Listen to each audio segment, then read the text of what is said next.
So thank you everyone for being here this morning. Good to see you. Looks like all familiar faces. So this week's theme, um, presented by Linda Nelly, has been awareness, or um, awareness of awareness, or in some traditions, what's called pure awareness. So I'm going to pick that up a bit. I have a long background in Zen Buddhism, and so I'll make a couple references to Zen as I talk today. There is a famous Zen koan. Goes like this: right now, show me who you are before you were born. Or more specifically, show me your original face before you were born. It's intended to look past your present identity to discover an essential, unchanging awareness. And I think this is a great contrast to our practice here in the context of this week's theme. Awareness of awareness, or searching for pure awareness. Someone sitting with this koan would literally not be giving any attention to their own conditioning, their cultural past, the family they were born into, what has shaped their present identity. All that would be bypassed.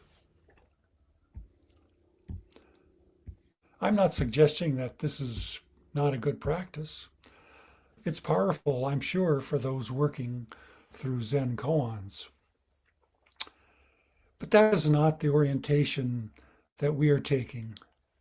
And as Linda said yesterday, we are remaining agnostic about pure awareness, or the Buddha nature, as it's called in Zen, or the luminous mind, as it's called in Tibetan Buddhism. And these are mostly Mahayana directions.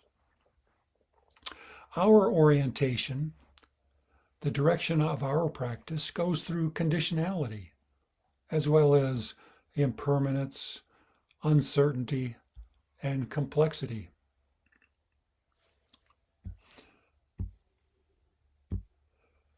Yesterday, Mickey, during the sharing, said her meditation was about distinguishing between awareness and consciousness and attention and intelligence.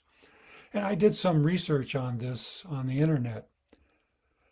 Consciousness, according to what I read, is what we have when we're not asleep, not in some completely inebriated state from too much alcohol or drugs, or not in a coma. It's sort of the bare minimum.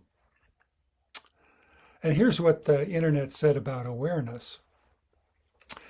In a Buddhist meditative context, awareness is not a single mental act like thinking or concentrating.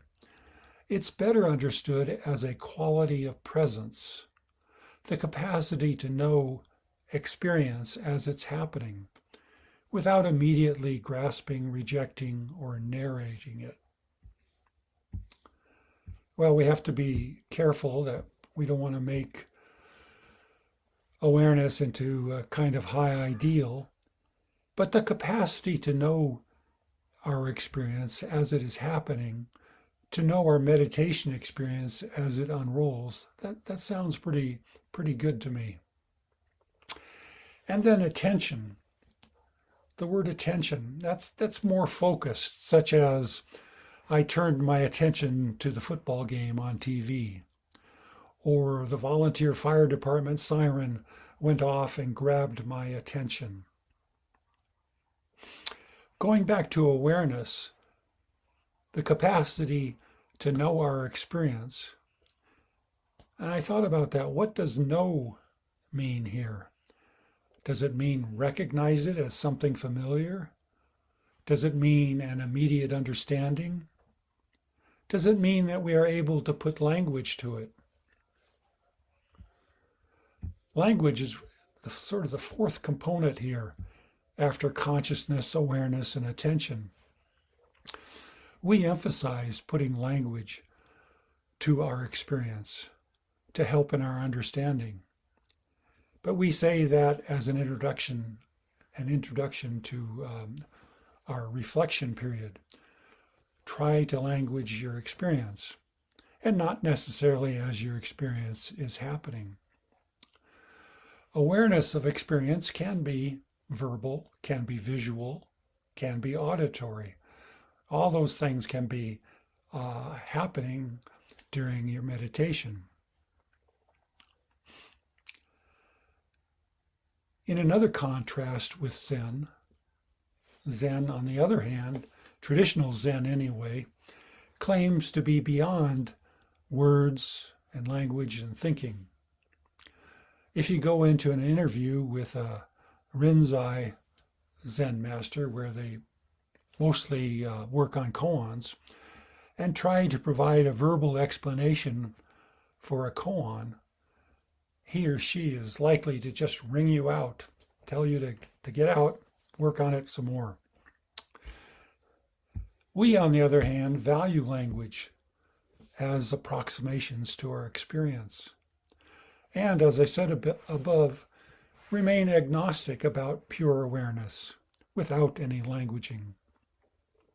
But we also don't want to fixate on the content of experience. Our orientation, I think, as Linda alluded to yesterday, our orientation moves in the middle ground between the two, the process of knowing our experience. How did I relate to the experience? Did I devalue it? Did I make it into something that is my fault? Did I overvalue it? Did I make it into self-making? Did I shun it, try to avoid it, or did I try to hold on to it? The biggest hindrance for me in meditation, through my history of meditation, is trying to create an experience, something I think is better than what is happening right now.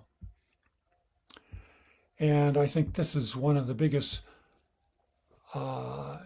negatives or difficulties of the orientation towards pure awareness. And some others are. I was thinking about listing some other difficulties